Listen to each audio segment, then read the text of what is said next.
নমস্কার বন্ধুরা, আজ আমরা শিখব ক্লাস 5 পরিবেশের 134 থেকে 136 পৃষ্ঠার সমস্ত ইম্পর্টেন্ট কোশ্চেনের অ্যান্সারগুলো। দেখো, 134 পৃষ্ঠায় আছে কম গরম আগুন, বেশি গরম আগুন। তো চলো শুরু করে দিচ্ছি। তো দেখো, আজকের 1 নম্বর কোশ্চেন হলো কম গরম আগুন লাগে এমন একটি কাজের নামের উল্লেখ করো। উত্তর, রান্নার কাজে। 2 নম্বর, গুল দিয়ে কি করা হয়? গুল কিভাবে বানানো হয়? উত্তর, গুল দিয়ে রান্নার কাজের উনুন জ্বালানো হয়। কয়লার গুঁড়োর সঙ্গে মাটি মিশিয়ে গুল বানানো হয়। 3 নম্বর কোশ্চেন, কয়লা ছাড়া অন্য দুটি খনিজ পদার্থের নাম লেখো। উত্তর, পেট্রোলিয়াম এবং লৌহ আকরিক। 4 নম্বর কোশ্চেন, দুটি জীবাশ্ম জ্বালানির নাম লেখো। উত্তর, কয়লা ও পেট্রোলিয়াম। 5 নম্বর কোশ্চেন, কয়লা ও পেট্রোলিয়াম ব্যবহার করে যে শক্তি পাওয়া যায় তাকে কি বলে? উত্তর, জীবাশ্ম জ্বালানি। 6 নম্বর কোশ্চেন, পেট্রোলিয়াম থেকে কি কি পাওয়া যায়? উত্তর, পেট্রোল, ডিজেল, কেরোসিন। 7 নম্বর কোশ্চেন, পেট্রোলিয়াম কি অথবা পেট্রোলিয়াম কি থেকে পাওয়া যায়? উত্তর, মৃত প্রাণীর দেহ সমুদ্রের তলায় পলি বালির মধ্যে বহুদিন ধরে চাপা পড়ে যে থকথকে কাদা কাদা জ্বালানি পদার্থ সৃষ্টি হয় তাকে পেট্রোলিয়াম বা খনিজ তেল বলে।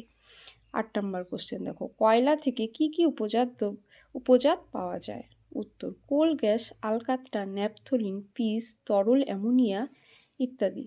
9 নম্বর কোশ্চেন, জীবাশ্ম কি? উত্তর, ভূগর্ভে শিলার মধ্যে বহুদিন ধরে মৃত উদ্ভিদ বা প্রাণীর দেহ চাপা পড়ে থাকলে শিলার মধ্যে ওই উদ্ভিদ বা প্রাণীর ছাপ পড়ে যায়, ওই ছাপকে জীবাশ্ম বলে। এরপর দেখো শূন্যস্থান পূরণ। দেখো 1 নম্বর, স্যাকারিন তৈরি হয় ড্যাশ থেকে? কয়লা থেকে। 2 নম্বর কোশ্চেন, কয়লা হলো একটি ড্যাশ জ্বালানি, জীবাশ্ম জ্বালানি। 3 নম্বর, কয়লা পেট্রোলিয়াম দুটোকেই বলে ড্যাশ জ্বালানি, জীবাশ্ম জ্বালানি। 4 নম্বর, উদ্ভিদ জীবাশ্ম হলো ড্যাশ, কয়লা। 5 নম্বর কোশ্চেন, ভারতের মোট উৎপাদিত শক্তির প্রায় 55% আসে ড্যাশ থেকে? কয়লা থেকে। এরপর 135 ও 36 পৃষ্ঠার কোশ্চেনের অ্যান্সারগুলো আমরা শিখব। দেখো, 135 পৃষ্ঠায় আছে নানাভাবে বিদ্যুৎ, জলের স্রোত, সূর্যের তাপ। চলো শুরু করে দিচ্ছি। 1 নম্বর কোশ্চেন, বিদ্যুৎ কী থেকে তৈরি হয়? উত্তর, কয়লা থেকে বিদ্যুৎ তৈরি হয়। তাছাড়াও বিদ্যুৎ কেন্দ্রে একটি মস্ত পাখার মতো দেখতে যন্ত্র থাকে যার নাম টারবাইন। এই টারবাইনের শক্তির সাহায্যে বিদ্যুৎ তৈরি হয়। 2 নম্বর কোশ্চেন, জেনারেটর কোন শক্তিতে চলে? উত্তর, ডিজেলের শক্তিতে চলে। 3 নম্বর, জলবিদ্যুৎ কিভাবে উৎপন্ন হয়? উত্তর, পাহাড়ি নদীর জলের তীব্র স্রোতের মুখে টারবাইন ঘুরিয়ে জলবিদ্যুৎ উৎপন্ন হয়। 4 নম্বর কোশ্চেন, পশ্চিমবঙ্গের কোথায় জলবিদ্যুৎ কেন্দ্র আছে? উত্তর, ভুটানের কাছে ঝালংয়ে। 5 নম্বর কোশ্চেন, কোন নদীর জলস্রোতের শক্তিতে ঝালংয়ের জলবিদ্যুৎ কেন্দ্র চলে? উত্তর, জলঢাকা। 6 নম্বর কোশ্চেন, জলের স্রোত কিভাবে হয়? উত্তর, সূর্যের তাপে গলে যায়, সেই থেকে জল এবং স্রোত হয়। সূর্যের তাপে এখানে হবে বরফ গলে যায়, সেই থেকে জল এবং স্রোত হয়। 7 নম্বর কোশ্চেন দেখো, পাহাড়ের মাথায় বরফ জমে কেন? উত্তর, সূর্যের তাপে পুকুর, নদী, সমুদ্রের জল বাষ্প হয়ে উপরে উঠে যায়, উপরে গিয়ে ঠান্ডা হয় এবং তারপর বরফ জমে। 8 নম্বর কোশ্চেন, সৌরশক্তিকে সরাসরি কোন কোন কাজে লাগানো যায়? উত্তর, ধান শুকানো, জামা কাপড় কেচে শুকোনো, স্নানের জল গরম করা, রোদ পোহানো ইত্যাদি। 9 নম্বর কোশ্চেন দেখো, সূর্যের আলো দিয়ে কি বিদ্যুৎ তৈরি করা যায় না? উত্তর, হ্যাঁ করা যায়। সূর্যের আলো সোলার প্যানেলে ফেলে বিদ্যুৎ শক্তি তৈরি করা যায়। তা দিয়ে ক্যালকুলেটর চলে, অনেক খেলনা ঘুরে, বড় বড় বৈদ্যুতিক আলো জ্বালানো হয়। 10 নম্বর, একটি রেখাচিত্রের সাহায্যে জলচক্রটি বুঝিয়ে দাও। তো দেখো, রেখাচিত্রের সাহায্যে কীভাবে বুঝিয়ে দিতে হবে। এরপর 11 নম্বর কোশ্চেন, জলচক্র কাকে বলে? উত্তর, সূর্যের উত্তাপ জলভাগ থেকে জলরাশি বাষ্প হয়ে আকাশে মেঘ রূপে জমা হয়, সেখান থেকে বৃষ্টিপাতের মাধ্যমে স্থলভাগে, পরে স্থলভাগ থেকে নদী নালার মাধ্যমে আবার জলভাগে ফিরে যায়। এই প্রক্রিয়ায় বিরামহীনভাবে চক্রাকারে আবর্তিত হয় বলে একে জলচক্র বলে। এরপর দেখো, 136 পৃষ্ঠায় আছে প্রচলিত শক্তি, অপ্রচলিত শক্তি। 1 নম্বর কোশ্চেন, প্রচলিত শক্তি বলতে কি বোঝায়?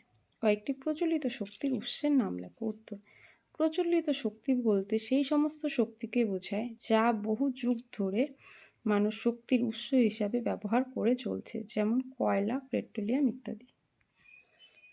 প্রচলিত শক্তি কাকে বলে, উদাহরণ দাও। উত্তর, যে সকল শক্তি আমরা সচরাচর ব্যবহার করি তাকে প্রচলিত শক্তি বলে, যেমন জলবিদ্যুৎ শক্তি, পেট্রোলিয়াম ও কয়লা থেকে উৎপন্ন শক্তি। 3 নম্বর, অপ্রচলিত শক্তি কাকে বলে, উদাহরণ দাও। উত্তর, যে সকল শক্তির ব্যবহার এখনও ব্যাপকভাবে প্রচলিত হয়নি তাদের অপ্রচলিত শক্তি বলে, যেমন সৌরশক্তি ও বায়ুশক্তি। 4 নম্বর কোশ্চেন, সোলার লাইট কি? উত্তর, সৌরশক্তি থেকে তৈরি বিদ্যুৎ দিয়ে যে লাইট জ্বালানো হয় তাকে সোলার লাইট বলে। 5 নম্বর, জৈব গ্যাস শক্তি কি? উত্তর, উদ্ভিদ ও প্রাণীদের পচা, আকপচা বর্জ্য ব্যবহার করে যে গ্যাস শক্তি উৎপাদন করা হয় তাকে জৈব গ্যাস শক্তি বলে, যেমন গোবর গ্যাস। 6 নম্বর কোশ্চেন, সোলার কুকার কি? উত্তর, যে যন্ত্রের সাহায্যে সৌরতাপ ধরে রেখে তার তীব্রতাকে কাজে লাগিয়ে রান্না করা হয় তাকে সোলার কুকার বলে। 7 নম্বর, অপ্রচলিত শক্তির ব্যবহার ভবিষ্যতে বাড়বে কেন? উত্তর, প্রচলিত শক্তির উৎসগুলি যেমন কয়লা, খনিজ তেল, প্রাকৃতিক গ্যাস এগুলি গচ্ছিত হয়, এরা একসময় শেষ হয়ে যাবে। কিন্তু সৌরশক্তি, বায়ু, জোয়ার ভাটা প্রভৃতি অপ্রচলিত শক্তিগুলি গচ্ছিত নয় তথা শেষ হয়ে যাবে না, তাই অপ্রচলিত শক্তির ব্যবহার ভবিষ্যতে বাড়বে। 8 নম্বর কোশ্চেন এবং শেষ কোশ্চেন, অপ্রচলিত শক্তির প্রধান উৎস কী? উত্তর, সৌরশক্তি। এটি পরিবেশ বান্ধব শক্তি। তো এই হলো আমার ভিডিওর ইম্পর্টেন্ট কোশ্চেনের অ্যান্সারগুলো। তো যদি ভিডিওটি ভালো লেগে থাকে তো লাইক, কমেন্ট, শেয়ার করে নাও। আর এইরকম ভিডিও সবার আগে পেতে চাইলে চ্যানেলটিকে সাবস্ক্রাইব করে দাও।